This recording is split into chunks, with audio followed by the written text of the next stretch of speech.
Quick Count itu adalah pusatnya kejahatan, kumpulan para penipu-penipu yang berkedok intelektual. Itu bukan menurut saya. Menurut Prabowo Subianto memang Quick Count itu kelompok pembohong, penipu. Dan itu dimuat di media ya? Dan itu sudah disosialisasi oleh Gerindra di seluruh Indonesia. Jadi kalau bicara Quick Count, lembaga survei, Prabowo adalah satu-satunya tokoh yang sudah melakukan sosialisasi bahwa ini kelompok penipu ulung, pembohong besar. Itu kapan disampaikan oleh Prabowo? Tahun 2019, tahun 2014. Masih ada jejak digital? Datanya di BBC London, bukan media abal-abal, di berbagai media nasional juga. Jadi rakyat sudah tahu. Kalau mau mencari para penipu berbasis data abal-abal, bertopeng intelektual, itulah lembaga-lembaga survei yang punya kemesraan dengan kekuasaan. Mereka menjadi instrumen kepentingan untuk melanggengkan kecurangan. Tapi hari ini Prabowo menggunakan jasa yang sama.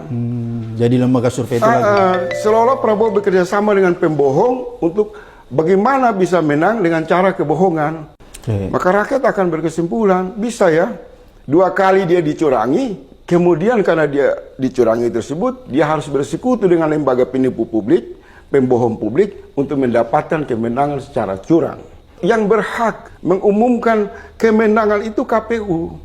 Itu konsensus politik, itu ada aturan, ada landasan hukum. Tiba-tiba ada satu kelompok yang hanya punya kedekatan dengan dinasti politik, lembaga-lembaga survei itu menyajikan Quick Count secara terbuka yang sampelnya diambil hanya dari 2.000 TPS. Tidak mewakili hampir 1 juta TPS yang tersebar di seluruh Indonesia. Sangat tidak mewakili. Dan saya mau kasih tahu, 2.000 TPS itu diduga kuat adalah TPS siluman, TPS hantu. Karena mereka tidak umumkan di mana adresnya. Dan apa faktanya? Terungkap di layar televisi.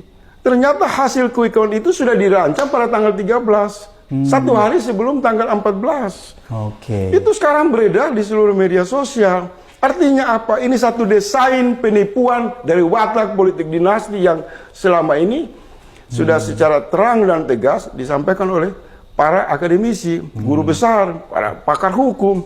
Jadi tindakan Quick Count ini adalah pembenaran bahwa dinasti politik terlalu jauh bergerak memandu kecurangan bernegara, kecurangan berdemokrasi yang dapat mengancam. Dan apa yang terjadi hari ini itu terkonfirmasi lewat film itu ya? Iya, Dirty Vote. Jadi survei-survei, bansus-bansus, semua proses intimidasi politik, diskriminasi politik.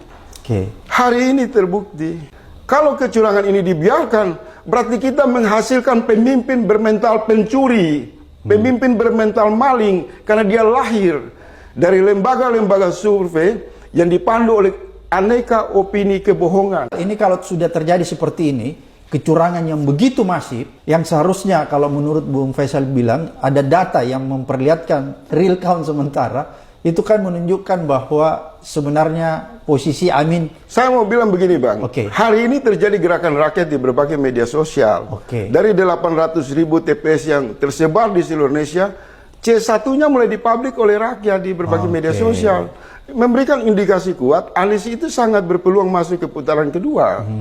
Bahkan unggul di atas 60%. Silakan lihat di Twitter, lihat di Instagram, lihat di YouTube. Rakyat berpartisipasi, memberikan bukti. Ini loh TPS ini Anies menang, TPS ini Anies menang. Sementara kelompok yang mengusung Prabowo dengan menggunakan instrumen lembaga-lembaga survei itu hanya berbicara dalam topeng-topeng akademis yang tidak bisa menunjukkan fakta. Kalau sudah kondisi begini, jangan mau dibodohi. Jadi kesimpulan revolusi rakyat. Harus ada gerakan revolusi rakyat secara damai, turun ke jalan melakukan perlawanan dengan cara-cara yang intelektual. Galang konsolidasi, lawan kecurangan dalam bernegara, lawan kecurangan dalam berdemokrasi. Nah mungkin dugaan saya juga daerah-daerah ini akan teriak referendum untuk meminta mengevaluasi proses demokrasi. Kalau 10 kampus besar di Indonesia dalam waktu cepat, para guru-guru besar itu berkumpul lalu mengumumkan pemilu ini curang, selesai. Kalau dia sudah mengatakan Quick Count itu pembohong, kemudian dia pakai untuk merayakan kemenangan, itu satu perayaan kebohongan.